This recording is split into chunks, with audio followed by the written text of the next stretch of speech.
Tonight, authorities are going after Anonymous, the group responsible for Operation Payback, which temporarily crippled the websites of MasterCard, Visa, and PayPal after those companies cut off financial services to WikiLeaks. 5 people have been arrested in the UK. And yesterday, the FBI executed 40 search warrants across the U.S. as part of their ongoing investigation into who's responsible for the DDoS attacks. Now, the FBI hasn't said whether anyone in the U.S. has been arrested, but they did confirm that there is a link with the arrests in Britain. And they said that if people are charged here in the U.S., those people could face up to 10 years in prison. So a transatlantic operation is now going after the hacktivists. But will it stop them? Joining me to discuss it is a source within Anonymous. Thank you for joining us tonight. Now, first, I just want to ask, on behalf of Anonymous, are you guys surprised that the authorities are going after you here? It is a horrible shame that they continue to go after us, but it doesn't surprise us at all. I mean, we've been aware for months that Scotland Yard and the FBI have had ongoing investigations against Anonymous. It's kind of, I think it's the kind of their quest to bring down the whole of Anonymous, and they're never going to succeed. They kind of think that all of our base belong to them, and they're very wrong. Why do you call this a shame? Do you consider that what you've done is a criminal activity, or is this a peaceful form of protest? I've seen some of your statements claiming that. Oh, it's a shame that they continue to try. They're never going to stop the whole of Anonymous. DDoSing is not malicious. It could be considered a cyber sit-in, you know, an online protest. It's not harmful. It's much like, well, think of it much like blocking an entrance to a building like a bank or a shop. We're not breaking windows of buildings. We're not destroying parts of websites.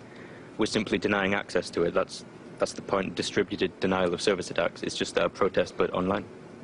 Now, it seems like there's an international effort going on between the UK and the US, and I know that you guys wrote out a statement for the British government. Do you have anything to say for the US government now that you know that they're working together on this one? At the moment, I can't speak for the whole of Anonymous, but we do not have a current US government press release. It might change, so we just say keep your eyes peeled on the internet. But how do you take these actions from the U.S. government, executing 40 search warrants all in one day across the U.S.? Oh, we're taking it quite well. We're trying to find out who it is. We're trying to support people. It is a pain. Again, we're not worried that they're going to catch all of us. Hold on, sorry. My connection is giving me issues. Are you still with me? Keep talking so we can see if we can still hear you. I think that we may have lost our Anonymous representative. Please tell me if you're still with us and your connection is better.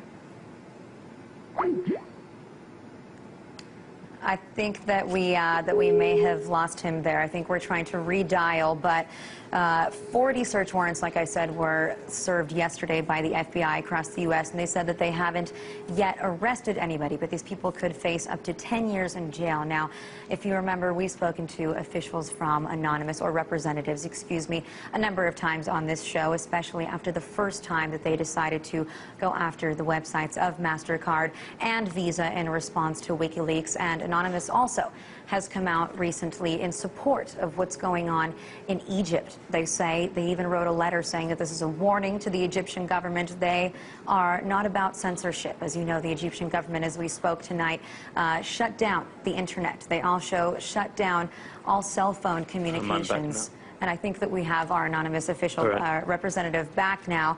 Since I was speaking about it, I was just mentioning that Anonymous released a statement in which you also were supporting what's going on in Egypt right now. Is that correct? Yes, we're supporting the... Firstly, sorry for my connection there. Yes, we're supporting the protesters in Egypt. We have been... well, of course, the internet has been shut down in Egypt. We've been sending faxes of WikiLeaks documents to Egyptian locations like schools. We're trying to get people involved in WikiLeaks, trying to help people out. We're also trying to make sure the internet is well spread there.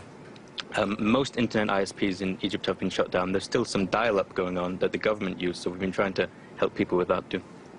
Now, in regards to you know, the investigations by the UK and the US, what's your plan here? I know you can't give us the exact details, but is there you know, some kind of a plan for retaliation? No, I can't tell you for certainty that we have a plan for retaliation. There could always be an idea that gets sparked between Anonymous. It could always happen. Mainly, I'm just baffled by the FBI's statement about this, that DDoSing can earn up to 10 years in prison. It's pretty ridiculous. I think they just see us as hackers on steroids. They're trying to take us all down. But we don't have any initial plans, but that could change. Well, I also just want to know, in response to some of your actions lately when it comes to these DDoS attacks, what kind of a response have you gotten from people? Obviously not from government officials who aren't too happy about it, but from regular citizens, from the public. Are they supporting you here? I'm in lesbians with this question, definitely. We've got such a large influx of positive support from everyone. Well, not everyone, but a majority over the past couple of months. I mean, more and more people are realizing that they need to fight back against governments who think they can bite at their citizens. I mean, bringers of censorship and corruption need to learn that if they keep biting the anonymous hand will bitch slap them in the face. And we just want to stress that everyone is anonymous. We're not a secret club, a malicious hacking group, a cult of cyber terrorists, or an underground insurgent clan.